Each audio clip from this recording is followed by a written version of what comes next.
So we've continued from the previous video. So I'm curious to see what you guys did. Feel free to email me your examples if you want. And this is one example. I didn't do this. It's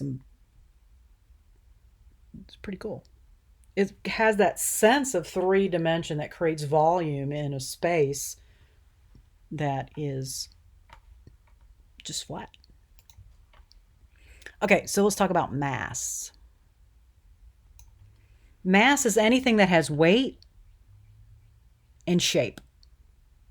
Okay, so if it has weight, meaning it's heavy, it's shape. So therefore, forms have mass. Mass is the quality that gives things weight anywhere there's gravity. In fact, if any of you have taken physics, and you will have to take physics as part of this program because it's important to understand physics and be an architect. That's what mass is, right? You'll see mass again in physics because you'll have formulas that work with mass. Okay, so we've been talking about visual weight. Which of these objects feel heavier visually and why?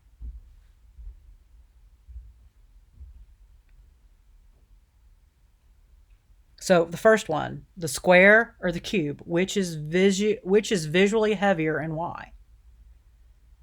And of course it's the cube because it has mass. The square does not. Okay, on the right, which is visually heavier and why? And this one's tough because the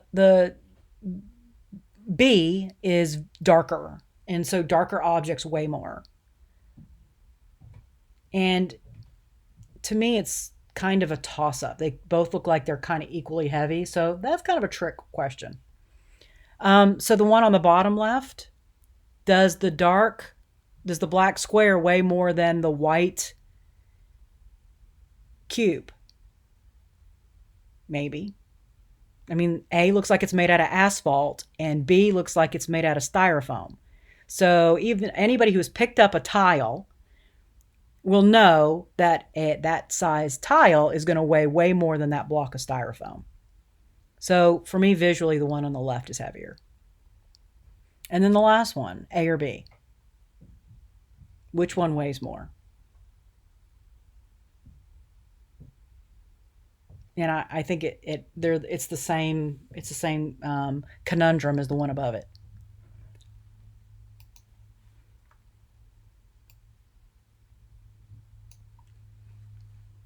So mass and weight are physical qualities that do not exist in a two-dimensional format, really.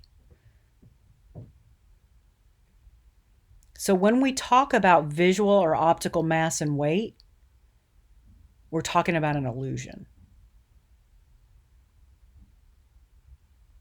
In three-dimensional art, there's a physical third dimension.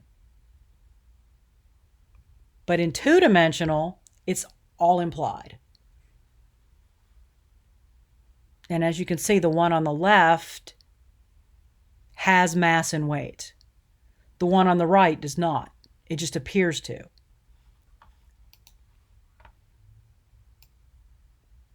So in the physical world, and remember, my friend who said babies are born with an understanding of physics, I think this is one of the things she was talking about.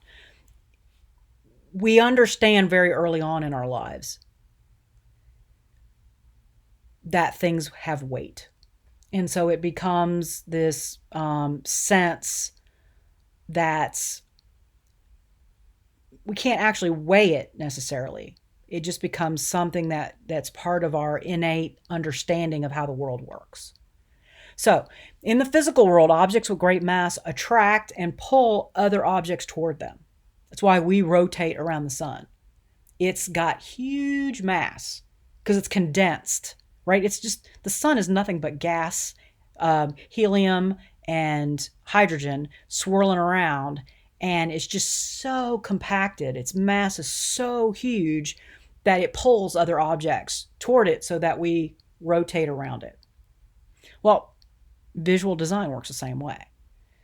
Elements that have great mass also attract, usually your eye, but it makes it feel like other things are being pulled towards it.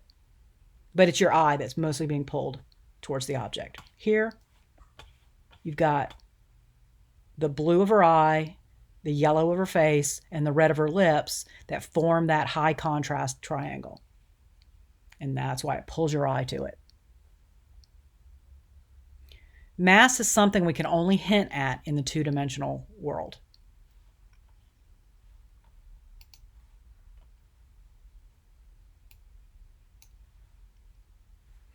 Now, and you see on the right, you've got texture and you've got shape on one and form on the other. And you see on the left, the textured one is heavier, but on the right, the form is heavier.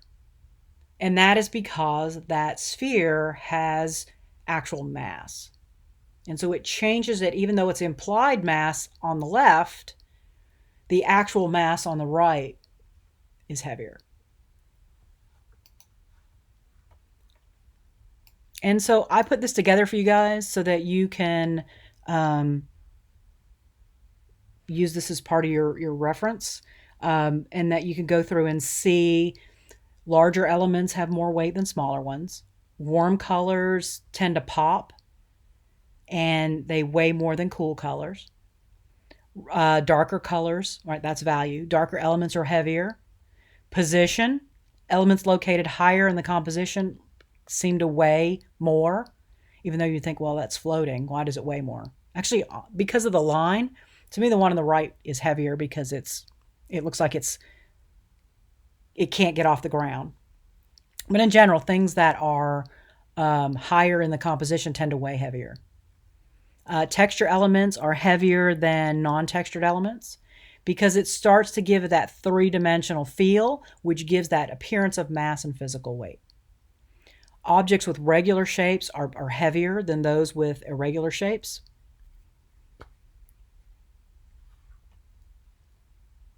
Because the one on the right looks like it has a bite taken out of it. Now, I know that's in contrast to what we said earlier, but what the earlier one meant is that if it's irregular in the sense of being like it has things added to it, then it will be heavier. Vertical objects are heavier than horizontal objects. Diagonal objects are the heaviest of all. The more elements you put in a space, the heavier the space becomes. White space has no visual weight because it's empty. So any object that's in it is going to be heavier because of the space around it. And then some things are more interesting than others. Like the sun is just my eye goes to it. The circle is common. It's not as interesting. A larger depth of field gives an element in focus increased visual weight. And you're going to find that if you're working with stuff and you haven't had a problem because your background keeps conflicting with the stuff on the surface, put your background, make your background blurrier, and it will really change the composition. And you can see that's been done over here on this composition on the right. He's blurred that background just enough that the foreground elements really pop off of it and creates this interesting look of volume in that space. Saturated colors are heavier than desaturated colors because they pop.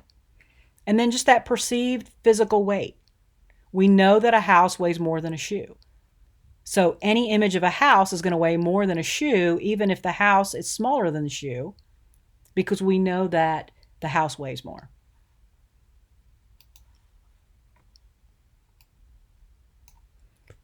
So volumes are three-dimensional, and the extra dimension brings with it that perception of mass and weight.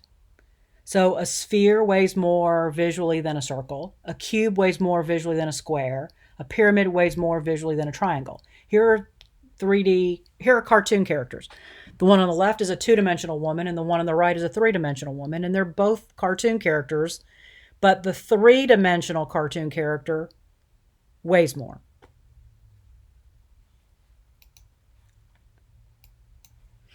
And so one of the things we're going to work with in design is called massing and programming. And so that's why it's important to understand this is a massing study.